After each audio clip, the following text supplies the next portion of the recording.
Hello dear students, welcome to my channel GR tutorial. इस video में हम solve करेंगे एएमयू में हुए 11th एंट्रेंस के पेपर को 26 सितंबर 2021, जिसमें मैं शुरुआत करूंगा मैथ्स के पेपर से।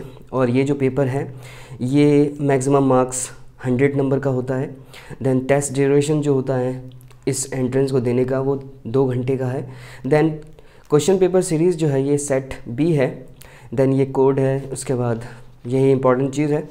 मैं शुरुआत करता हूँ मैथमेटिक्स से, देन आपको केमिस्ट्री और फिज़िक्स के भी सॉल्यूशन जो है अच्छे से समझाऊंगा। मैंने पिछले साल का पेपर भी मैंने सॉल्व किया है और मेरी कोशिश रहेगी कि कम से कम मैं 10 साल के पेपर को आपके लिए जो 11th एंट्रेंस की तैयारी करने वाले हैं उसके लिए फ़ायदेमंद होगा। ठीक है, तो मैं शुरुआत करता हूँ टाइम ना ज़ाया करते हुए।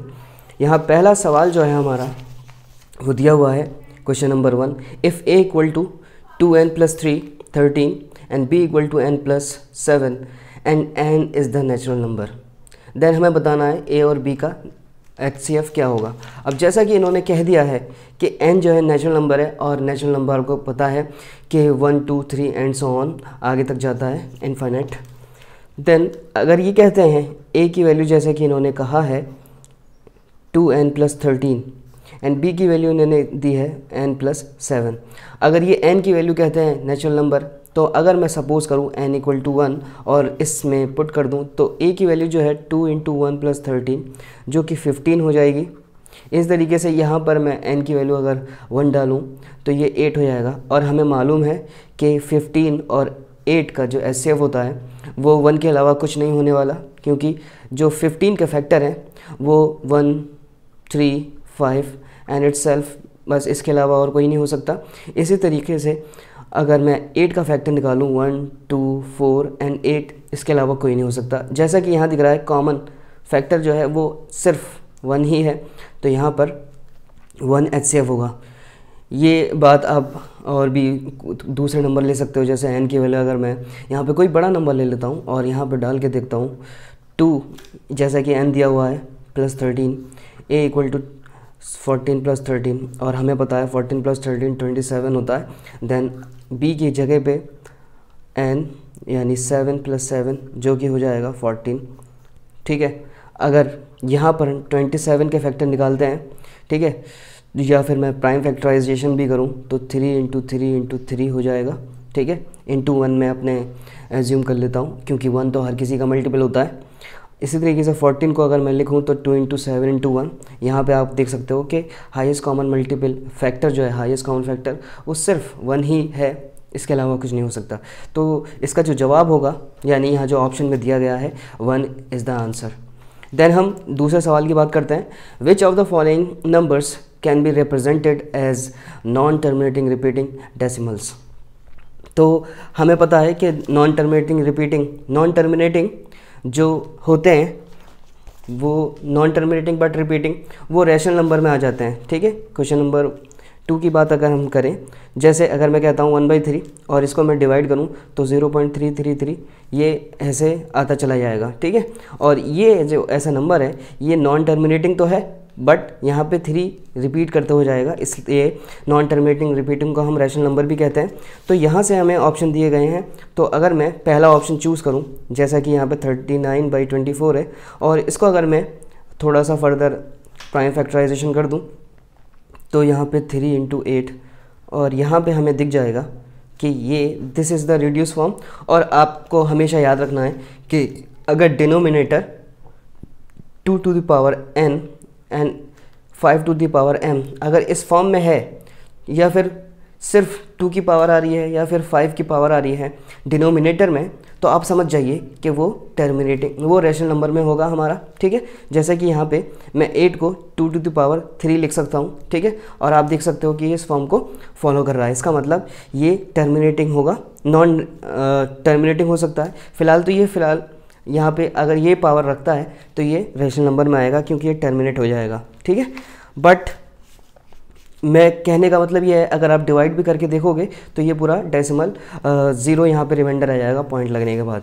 अगर मैं 3/16 की बात करता हूँ तो हमें पता है 16 को 2 to the power 4 लिख सकते हैं। तो देखिए ये भी इसी बात को फॉलो कर रहा है। ठीक है, और ये भी रैशनल नंबर यानी टर्मिनेटिंग हो जाएगा।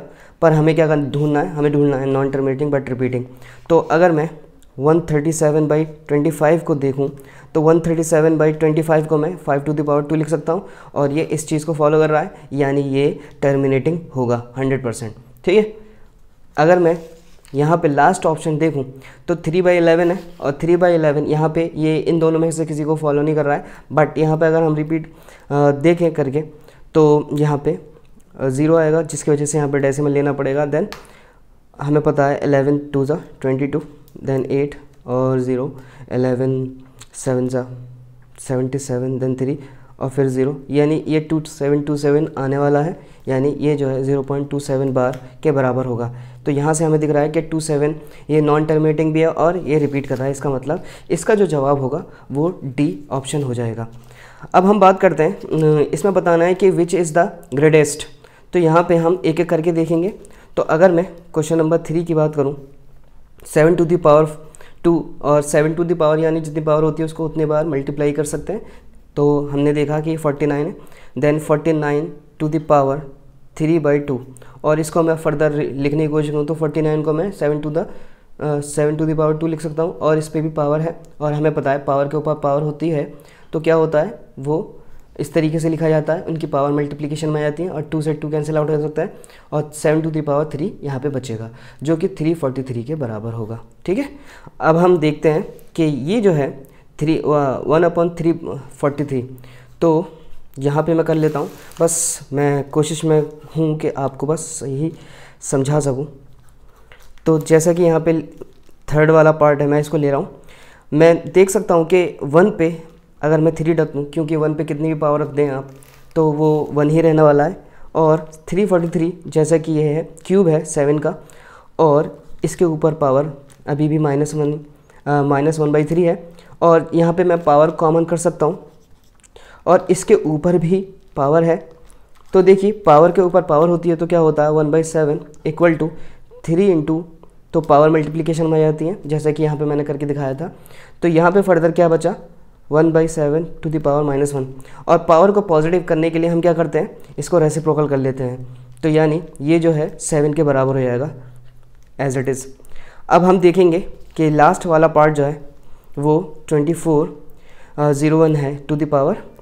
तो आपको पता है कि 24 जो होता है वो 49 का स्क्वायर होता है, यानी 49 × 49। ठीक है, और हमें पता है 49 7 × 7, एंड देन इस 49 को भी 7 × 7 लिख सकता हूँ टू द पावर -1/4, और 7 to the power 4 अगेन 1/4, और पावर में पावर है तो अगेन यहाँ पे वही करूँगा मैं, और यहाँ से मुझे दिखेगा कि इस पर पावर माइनस में आ चुकी है। यहाँ पे आप देख सकते हो कि यहाँ से हम लाते हुए कि 49 को पहले मैं 7 का टर्म्स में लेके आया, 7 से हमने पावर पे पावर का मतलब होता है वो मल्टीप्लिकेशन में, देन फाइनली हमें पता चला कि इसका जो रिज़ल्ट है वो 1/7 हो जाएगा। ठीक है, और 1/7 तो ये तो खुद ही सबसे छोटा नंबर है, हमें बताना था विच of the following is the greatest. तो यहाँ पे पता चलता है कि ये सबसे बड़ी वैल्यू है, यानी इसका जो जवाब होगा यानी option B is the answer, 49 to the power 3/2। Then हम थर्ड पार्ट देखते हैं। थर्ड पार्ट में हमें सिंप्लीफाई करना है। ठीक है, तो सिंप्लीफाई करते हैं। यहाँ पे हमें दिया हुआ है कि कितना दिया हुआ है 0.6 to the power 0 minus 0.1 to the power -1 upon 3/8 to the power -1 into 3/2 to the power 3 plus ये कितना है -1/3 to the power -1 equal to. तो इसको सॉल्व करते हैं। आप याद रखना है आपको हमेशा कि जब भी किसी नंबर पे पावर 0 होती है तो वो 1 के बराबर हो जाता है। ठीक है, तो ये जो है क्या हो जाएगा, ये 1 हो जाएगा। देन यहाँ पे क्या है, जब मैं इसको पॉजिटिव करना चाहूँ, जैसे फ़िलहाल 0.1 को मैं 1/10 लिख सकता हूँ, और इस पर पावर -1 है। यहाँ नीचे देखिए आप 3/10 पे पावर -1 है। इसको जब मैं पॉजिटिव करूँगा पावर को तो अंदर के नंबर रेसिप्रोकल हो जाएंगे, तो ये पॉजिटिव हो गया। इसी तरीके से यहाँ पे इसको ऐसे लिख सकता हूँ मैं। देन इसको पॉजिटिव करने के लिए मैं क्या कर सकता हूँ, -3 पावर इसकी पॉजिटिव हो जाएगी +1 में। ठीक है, देन आगे क्या कर सकता हूँ, माइनस, और देखिए इसकी पावर को पॉजिटिव करवाने के लिए 1/10 जो है रेसिप्रोकल में ये इस तरीके से हो जाएगा, और इसकी माइनस से प्लस पावर हो चुकी है क्योंकि रेसिप्रोकल मैंने कर लिया। देन ये दोनों हमें दिख रहा है कि ये पॉजिटिव है, ठीक है, मतलब ये मल्टीप्लिकेशन में। तो इस पर आप देख सकते हो कि इस पर जो पावर है 3/2 पे वो 3 टाइम्स है, यानी मैं 3 टाइम्स इसको ओपन कर सकता हूँ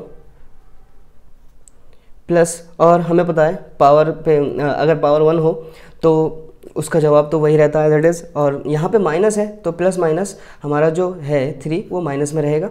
और यहाँ से आप देख सकते हो 2 × 2 × 2 8 होता है, और ये इसके साथ कैंसिल आउट हो जाएगा। यहाँ पे बचने वाला क्या है, ऊपर जो है माइनस का 9 बचेगा, और नीचे 3 × 3 यानी 9 बचेगा -3। देन हम देख सकते हैं 9 - 3 क्या होता है, 6 होता है, और यहाँ से हम रिड्यूस कर सकते हैं 3 × 3 = 9, 3 × 2 =, तो यह इसका जवाब जो आएगा वो -3/2 होगा। और यहाँ पे जो जवाब है वो option C is the answer, ठीक है। तो अब हम आगे बढ़ते हैं और देखते हैं अगला सवाल क्या है, क्वेश्चन नंबर 5। ये हमारा क्वेश्चन नंबर 4 था, स्क्रीनशॉट भी ले सकते हो हैंड टू हैंड आप, ठीक है। और इससे रिलेटेड कोई भी सवाल हो जो मैं कर रहा हूँ, अगर नहीं समझ में आता है तो प्लीज़ सब्सक्राइब तो करना है आपको, एंड कमेंट भी करना है नहीं समझ में आता है तो, और बिल्कुल ही समझ में नहीं आता तो डिसलाइक भी कर सकते हैं, और वजह ज़रूर बताएं आप, ठीक है। तो यहाँ पे हम देखते हैं question number 5, sum of all the 3 digit numbers which are the multiple of 7, ठीक है। तो इसमें हम क्या देख सकते हैं कि इसके अंदर हमें बताना है कि क्वेश्चन नंबर 5 के अंदर 3 के मल्टीपल वो भी 3 डिजिट, तो हम अगर मिनिमम नंबर में बात करें तो 100 is the smallest 3 digit number और 999 is the greatest 3 digit number. पर ये दो नंबर जो है वो ज़रूरी थोड़ी है कि ये 7 से डिविजिबल होंगे। तो हम अगर डिवाइड करके देखें 7 से, तो 7 × 1 = 7 एंड 7 × 4 = 28। देन यहाँ पर 2 माइनस हो रहा है, अगर 100 में से 2 माइनस करूँ तो 98 आ जाएगा, पर 98 जो है वो 3 डिजिट नंबर तो नहीं है, तो यहाँ पे +7 कर दूँ तो मुझे पता चल जाएगा 105 is the smallest 3 digit number which is the multiple of 7। तो हमें 3 डिजिट का ही देखना है और उसका सम निकालना है। तो मैं क्या करूँगा, पहले मैं AP तैयार करूँगा, उसके बाद मैं N की वैल्यू निकालूंगा, देन हम बता पाएंगे फाइनली कि उसका SN क्या होने वाला है। तो ऐसे ही जब मैं इसको पता करूँगा 999 को जब मैं 7 से डिवाइड करूँगा तो मुझे पता चल जाएगा कि 994 इज़ द लास्ट टर्म, और इसके जो बाद वाला है कि +7 इसको ऐड करूँ तो देन 9, और इस तरीके से यहाँ पे AP मेरी बन चुकी है जिसमें फर्स्ट टर्म हमारा A हो जाएगा, लास्ट टर्म हमारा 994 है, ठीक है। लास्ट टर्म को हम AN से भी डिनोट करते हैं और L से भी, और यहाँ पर D की वैल्यू तो आपको पता है कि ये सब मल्टीपल्स हैं, तो इसमें से इसको माइनस कर दूँ मैं तो 7 ही आने वाला है। तो अब मुझे N की वैल्यू पता करनी है, और हमें पता है कि इसका फॉर्मूला क्या होता है AN का, तो ये फॉर्मूला उसका A + n - 1 × D। AN की जगह पे मैं लिख देता हूँ 994, देन A हमें पता है 05, देन -1 × D 7 है हमारा। जब मैं 994 को माइनस करूँगा यहाँ से, और यहाँ पे सिर्फ माइनस ये बचेगा, और यहाँ से माइनस करने के बाद हमारा बचेगा 889, और ये मल्टीप्लिकेशन से डिवीजन में आएगा, देन n-1, और ये रिड्यूस होके 127 बचेगा, और ये माइनस का 1 इधर आएगा तो प्लस हो जाएगा, और हमें पता चल जाएगा कि n की वैल्यू जो है वो 128 है। तो हमें क्या पता करना है, सम पता करना है। तो S28 इसका दूसरा फार्मूला जो होता है n/2 A + AN, ये दूसरा फार्मूला है जिसको मैं यूज़ करने वाला हूँ, ठीक है। तो A हमारा 105 था, प्लस 994 हमारा लास्ट टर्म है, जब इसको इससे रिड्यूस करूँगा तो 64 हो जाएगा, और इसको ऐड करने पे हमें पता चल जाएगा 1099, और मल्टीप्लिकेशन पे ये आ जाएगा, ठीक है। और आपको पता है कि ये ऑप्शन में B नंबर पर है, तो B पार्ट जो है क्वेश्चन नंबर 5 का B जो है वो आंसर है हमारा। देन हम देखते हैं क्वेश्चन नंबर 6 में क्या कहा जाता है हमसे कि if the sum of first m terms of an AP is same as the sum of its first n terms, then the sum of its m + n terms is. तो हमें बताना है कि अगर SM जो है SN के बराबर है तो बताइए SM + n कितना होगा, ठीक है। तो इसको मैं यहाँ तो नहीं हो पाएगा, तो इसको मैं अब इधर कर लेता हूँ, ठीक है। अब जैसा कि इसमें बताया गया है कि हमारा SM जो है, हमें पता है SN का फॉर्मूला क्या होता है, n यानी m है तो m/2 2a + m - 1 × D। इसी तरीके से SN का क्या हो जाएगा, n/2 2a + n - 1 × D, ठीक है।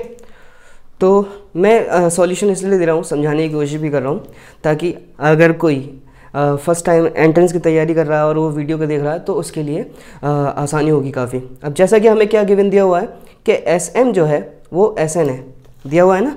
If the sum of m terms of an A P is same as the sum of its first n terms, ठीक है।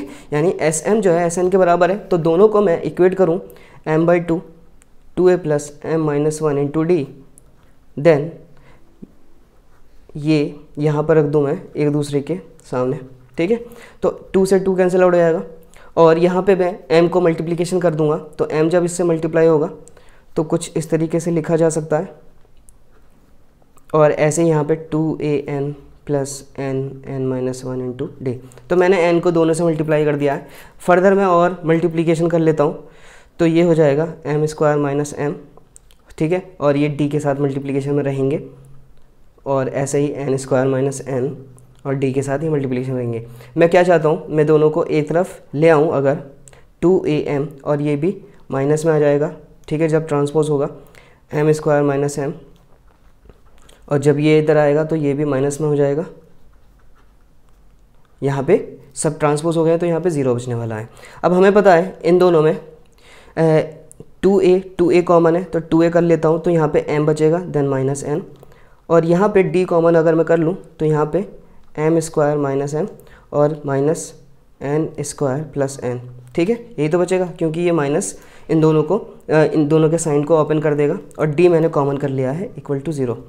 देन मैं क्या देखता हूँ कि यहाँ पे क्या कॉमन कर सकता हूँ। यहाँ पे एक आइडेंटिटी यूज़ करूँगा, देखिए m square minus n square, ठीक है, m square minus n square, और इन दोनों में मैं जब इसको एक तरफ लिखूंगा तो इस तरीके से लिख सकता हूँ क्योंकि m और n को एक तरफ लिख लिया है ना। और मुझे पता है a square minus b square a plus b a minus b होता है। तो मैं फर्दर मैं क्या करूँगा, यहाँ पे लिख सकता हूँ क्योंकि a square minus b square, तो a plus b a minus b, और इन दोनों में से अगर मैं माइनस कॉमन कर लूँ, ठीक है, तो ये m जो है प्लस का हो जाएगा क्योंकि माइनस में, और ये माइनस का हो जाएगा क्योंकि n जो है प्लस में है इस वक्त, ठीक है। अब मैं क्या करता हूँ, यहाँ से मैं देख सकता हूँ कि यहाँ पर m माइनस n कॉमन हो सकता है, तो इसको मैं बाहर ला सकता हूँ। तो मैं m माइनस n को बाहर ले आया और अंदर जो बचेगा वो सिर्फ यहाँ पे बचेगा क्योंकि m माइनस n तो बाहर ले आया, कॉमन कर लिया मैंने, तो यहाँ पे तो m प्लस n बचेगा, और यहाँ क्योंकि कुछ नहीं बचा, जहाँ पे कुछ नहीं बचता वहाँ पे 1 बचता है, ठीक है। देन इसको अगर मैं देखूँ, यहाँ पे भी m माइनस n और m माइनस n कॉमन हो सकता है, तो m माइनस n कॉमन कर लेता हूँ, और यहाँ पे जो बचेगा वो 2a बचेगा, और यहाँ जो बचेगा वो ये बचेगा मल्टीपल में जो d है, तो m प्लस n माइनस 1, और ये d मल्टीप्लाई में है ना क्योंकि ये तो बाहर निकल चुका है, तो d यहाँ पे आ जाएगा, ठीक है, इक्वल टू 0। तो यहाँ पे मैं इसको ये जो है देखिए मल्टीप्लिकेशन में है ना इसके साथ, जब इसको मैं ट्रांसपोज करूँगा इधर की तरफ तो हमारे पास क्या बचेगा, ये m plus n minus 1 into d equal to 0, क्योंकि 0 के साथ डिवाइड होगा तो 0 ही बचेगा। तो अब फाइनली हमें बताना क्या था, हमें बताना था कि m प्लस n की वैल्यू क्या होगी। तो यहाँ पे ये क्या है, n की वैल्यू ही तो है, तो n upon 2a plus n minus 1 into D, और आप देख सकते हो कि ये पूरी वैल्यू जो है यहाँ पर 0 के बराबर हो चुकी है। तो m plus n by 2 into 0, और 0 से कोई भी पंगा लेता है तो 0 हो जाता है, यानी इसका जो जवाब आने वाला है sum of its m plus n terms वो कितना हो जाएगा, यानी d इज़ द आंसर। तो इसमें d जो है वो इसका जवाब हो जाएगा। अब हम देखते हैं कि क्वेश्चन नंबर 7 क्या कहता है।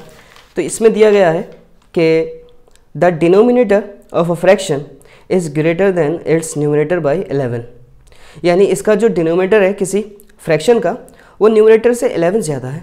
और इसके अंदर ये भी बताया गया है कि अगर हम 8 ऐड करते हैं to both the numerator and denominator तो ये 3/4 के बराबर हो जाता है। तो बताइए वो फ्रैक्शन क्या है। तो यहाँ की चीज़ें आप देख सकते हो कि सवाल क्या है। तो अब इस सवाल को देखते हुए मैं यहाँ पे क्वेश्चन नंबर 7 को सॉल्व करता हूँ।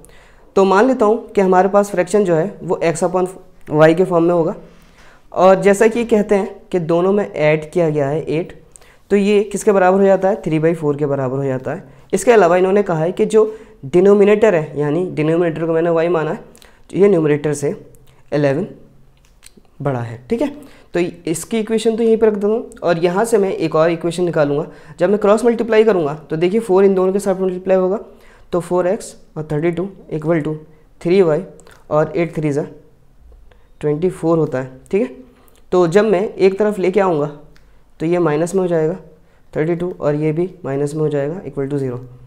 4x और यहाँ पे हमारा बचेगा कितना 3 और प्लस माइनस माइनस होता है तो यहाँ पे प्लस का 8 बच जाएगा।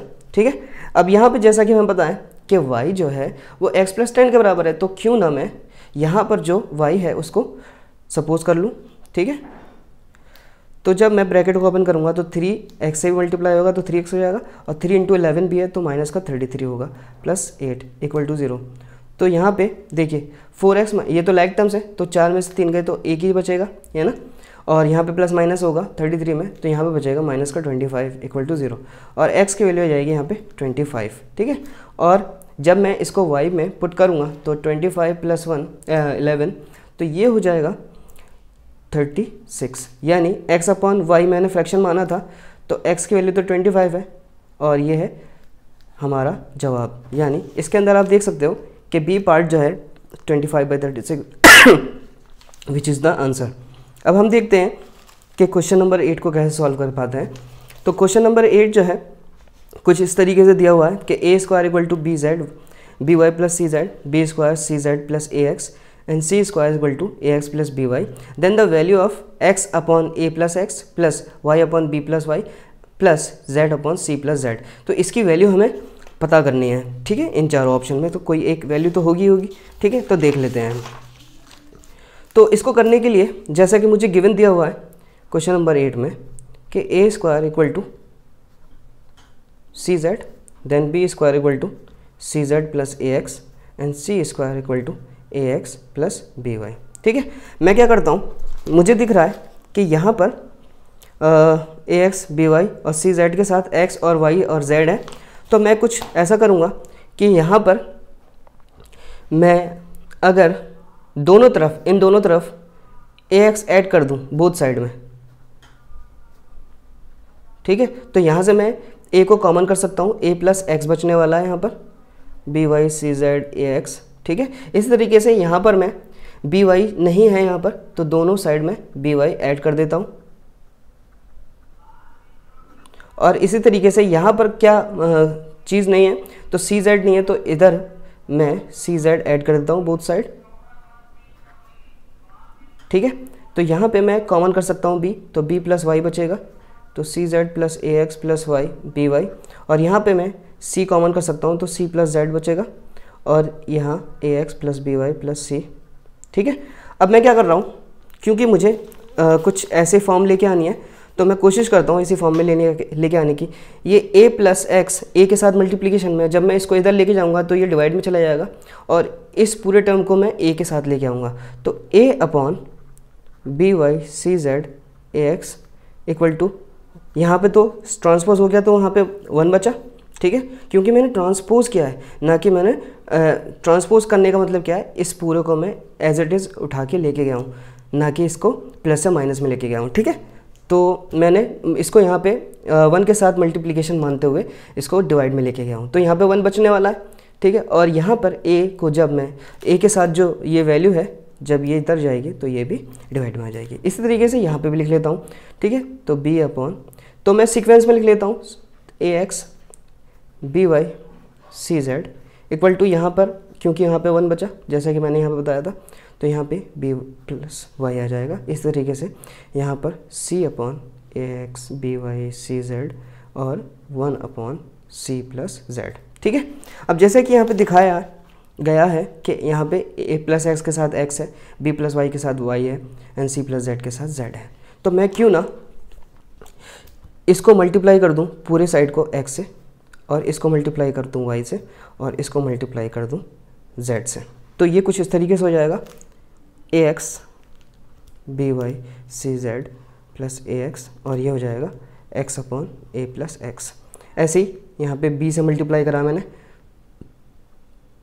तो ये कुछ इस तरीके से हो जाएगा, ऐसे ही Y upon B plus Y हो जाएगा और C Z upon A X plus B Y plus C Z हो जाएगा, इस तरीके से Z upon C plus Z. ठीक है, जैसे कि मुझसे कहा गया है कि इन दोनों को, तीनों को ऐड करना है, तो तीनों को अगर मैं ऐड करूं तो यही मुझे पता करना है, plus y plus b plus y z plus c plus Z.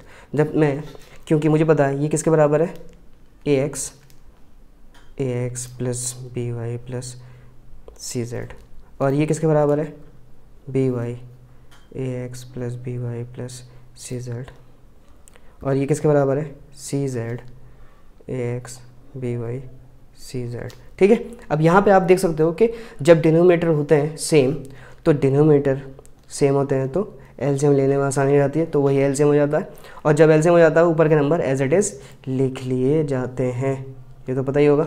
ठीक है, यहाँ पे देख सकते हो कि दोनों वैल्यू सेम है, तो यहाँ पे जवाब कितना आएगा, 1। यानी क्वेश्चन नंबर 8 का जो जवाब है वो बी है। ठीक है, option B is the correct answer. Then हम मूव करते हैं क्वेश्चन नंबर 9 की तरफ।